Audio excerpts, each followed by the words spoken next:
சரி, இந்த 10 பேரை நகர்த்திட்டோம்னா he is ready to take his weapon. அப்போ உனக்கு அப்பனா இருந்தா, உனக்கு தாத்தனா இருந்தா, உனக்கு அண்ணன் தம்பியா இருந்தா அவனுக்கு கடைசி நிமிஷத்துல போற விட்டுருவியா?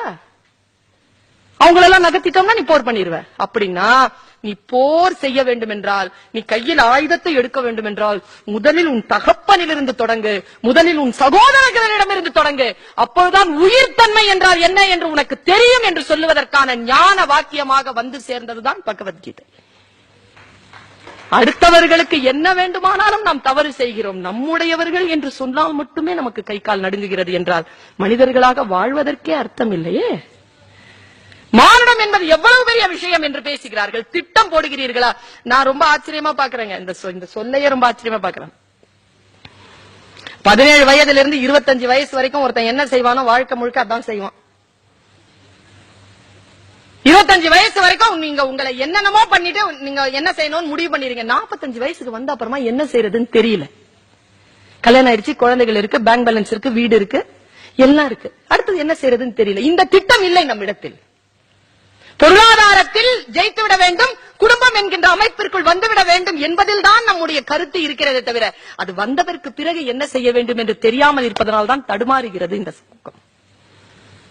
திட்டங்கள் மிக மிக அற்புதமானதாகவும் மிக மிக சாஸ்வதமானதாகவும் தீர்க்க தரிசனத்தோடும் இருக்க வேண்டும் என்றால் அந்த திட்டங்கள் எப்படி இருக்க வேண்டும்? நான் எப்பவுமே சொல்லுவேங்க, யாருங்க பெரிய ஆளு? யார் பெரிய ஆள் சொல்லுங்க? டாக்டர் எல்லாம் பெரிய ஆளா? இல்லங்கிறாங்க நிறைய பேர். படிச்சவங்க எல்லாம் பெரிய ஆளா? நான் இல்ல. பணக்காரன் பெரிய ஆளா? பதவியில இருக்கிறவன்? நான் அம்மா அப்பாவை கூப்பிட்டு கேட்கிறேன், உங்க பையன் என்னங்க ஆகணும்? பெரிய ஆள் ஆகணும். அப்படின்னா என்ன சொல்லு? கல்யாணம் பண்ணிக்கணுமா? குழந்தைகள் பெறணுமா? பேங்க் பேலன்ஸ் வச்சுக்கணுமா? பதவியில உட்காரணுமா? ஹேண்ட்ஸம் அமௌண்ட் மந்த்லி சம்பாதிக்கணுமா? இதெல்லாம் தான் பெரிய ஆளா? யார் பெரிய ஆள் தெரியுமா? எவன் ஒருவன் இருப்பினால் இந்த சமுதாயம் 4 பேருக்கு நன்மை நடக்கிறதோ அவன் பெரிய ஆளுங்க. அந்த பெரிய ஆளா உங்க பிள்ளையை நீங்கள் உருவாக்குகிறீர்களா? அந்த சூழலை நாம் உருவாக்குகிறோமா? எப்பொழுது வந்து சேர்கிறது அந்த சூழல் நமக்கு? ஒரு டிபார்ட்மெண்ட்ல ஒரு டிஸ்கஷன் நடந்துட்டு இருந்தது எங்களுக்கு. நாங்க எங்க உட்கார்ந்து பேசிட்டு இருக்கிறோம், முக்கியமான டிஸ்கஷன். ஒரு அம்மா எப்ப பார்த்தாலும் கோமாவே இருப்பாங்க எங்க காலேஜ்ல. எதுக்கு கோமா இருக்காங்கன்னு தெரியாது. அவங்க ஒரு குழந்தைக்கு அடிபட்டுருச்சு, அந்த அம்மா உட்கார்ந்து அழுதுட்டு இருக்காங்க. நான் சொல்றேன் பர்மிஷன் போட்டு போங்கன்றேன். இந்த அம்மா வந்தாங்க.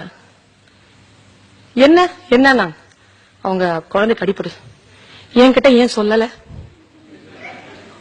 அடுத்தவங்க கிட்ட எல்லாம் சொல்லி இருக்கிறாங்க. எதுக்கு கோபப்படுறதுன்னு இல்லையாப்பா? அவங்க துக்கத்துல கலந்துக்கொள்ள மாட்டீங்களா?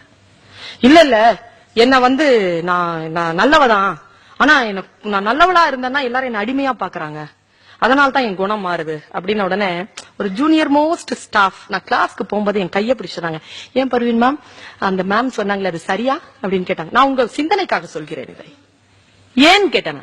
அப்ப அவங்க சொன்னாங்க, சூழல் நம்மை மாற்றிவிடும் என்றால் அது எப்படி நம் குணமாக இருக்க முடியும்?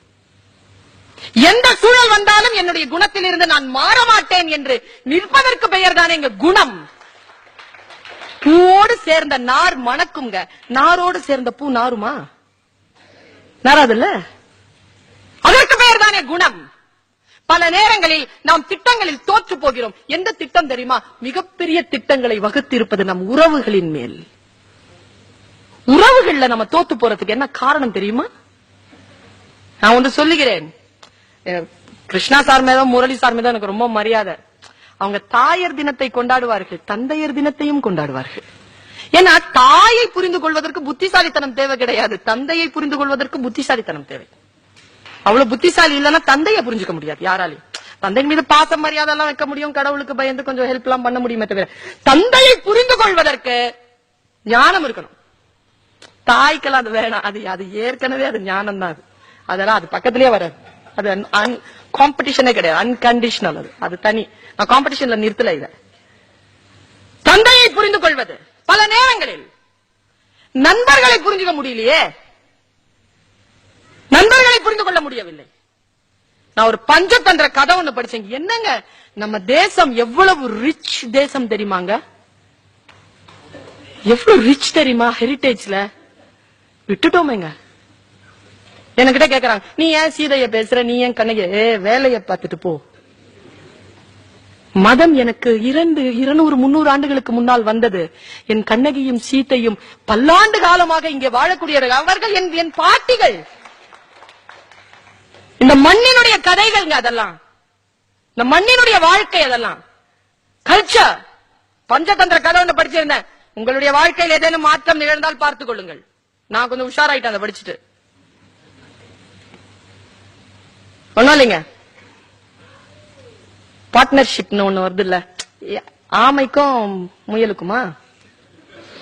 அநியாயமான காம்படிஷன் அது. ஆக்சுவலி நான் ஜட்ஜில இருந்திருந்தேன்னா 2 பேரையும் ஒரே காம்படிஷன்ல கலந்துக்க விட்டுருக்கவே மாட்டேன். அநியாயம் இல்ல அது. ஓட்டப்பந்தயத்துல ஆமையை விடுறது, முயல் கூட. இந்த முயலினுடைய மேட்டிமைக்கு காரணம் என்ன? எங்க வீட்டுல எங்க அம்மா சொல்லுவாங்க, ஒரு பொருளை மத்தவங்க திருடுற மாதிரி வைக்காதம்பாங்க. அது எவ்வளவு பெரிய அன்பு தெரியுமா? அது இல்லாதவங்க ஏதோ வந்து கடந்து போவாங்க, நீ அவங்களை திருடர்கள் ஆக்காது. எவ்வளவு இருந்தாலும் நான் திருட மாட்டேன் சொல்றதுக்கு அவங்க என்ன தவசீலர்களா? சூழலை ஏற்படுத்தி தராதீர்கள் என்று அம்மா சொல்லுவார். என்ன அந்த விஷயத்திலே எனக்கு உடன்பாடு இல்ல. நான் ரொம்ப ஆழமான ஒரு விஷயத்த சொல்றேன்.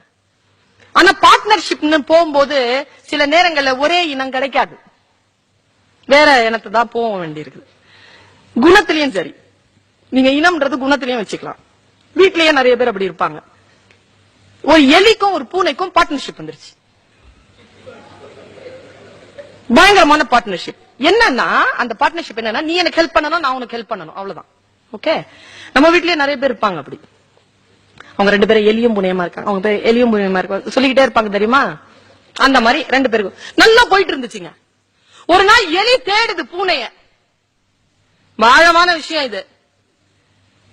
எலி தேடுது பூனைய, பூனைய காணும். காலையில இருந்து தேடுது, 9 மணில இருந்து. மத்தியானம் ஆயிடுச்சு, 12-1 மணி. போனா ஒரு பூனை அங்க மியாவ் மியாவுன்னு சத்தம் கேக்குது. போய் பார்த்தா மணி 2. ஒரு வலையில இருக்கிறாரு தலைவர், உள்ள மாட்டிட்டு இருக்க. ஒரு வேடம் போட்டான். ஐயோ வந்துட்டியா, சீக்கிரம் என்ன வெட்டி காப்பாத்து, அவன் சாப்பிடறதுக்கு போயிருக்கிறான், நான் தான் அடுத்தது அவனுக்கு, நீ சீக்கிரம் வந்து என்ன காப்பாத்து. சரி, என்ன வந்துட்டு கடிக்க ஆரம்பிக்குது எலி. கூட தன் குட்டி எலியையும் கூட்டிட்டு வந்திருக்கு. கதை ட்விஸ்ட் பாருங்க. கூட குட்டி எலியை கூட்டு வந்திருக்கு. தமிழ் மரபில இறைச்சி உள்ளுரை என்ற 2 குறிப்புகள் உத்தி உண்டு சங்க இலக்கியத்துல. ஒரு ஆண் தன் காதலை சொல்லுவதற்கும் ஒரு பெண் தன் காதலை சொல்லுவதற்கும் பறவைகள் மீதும் விலங்குகள் மீதும் உணர்ச்சிகளை ஏற்றி சொல்லுவது என்பது மரபு. அப்படிதான் இத பாக்குறேன். அந்த குட்டி எலி அம்மா எலிய பாக்குது. அம்மா எலி வெட்டுது. வெட்டின உடனே இதுவும் வெட்டுது. குட்டி எலி பாக்குது, அம்மா எலி பாஸ்டா வெட்டல, ஸ்லோவா வெட்டுது. இதுவும் ஸ்லோவா வெட்டுச்சு. வெட்டி முடிச்சிட்டு அப்படியே பாக்குது, இது ஸ்லோவா வெட்டுது. திடீர்னு தர அதிருது. பார்த்தா அந்த வேடம் வரான்.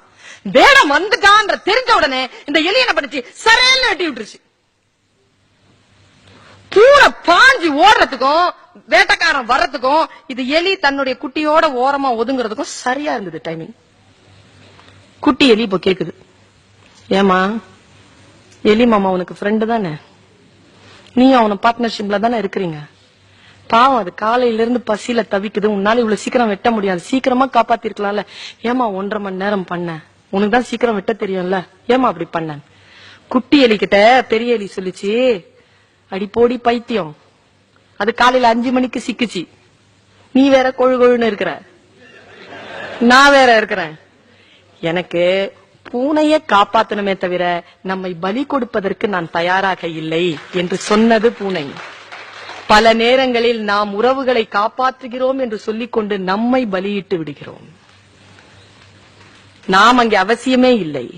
Do the right thing in the right time. Don't do the right thing in the wrong time. Time, space. இதாங்க இறை.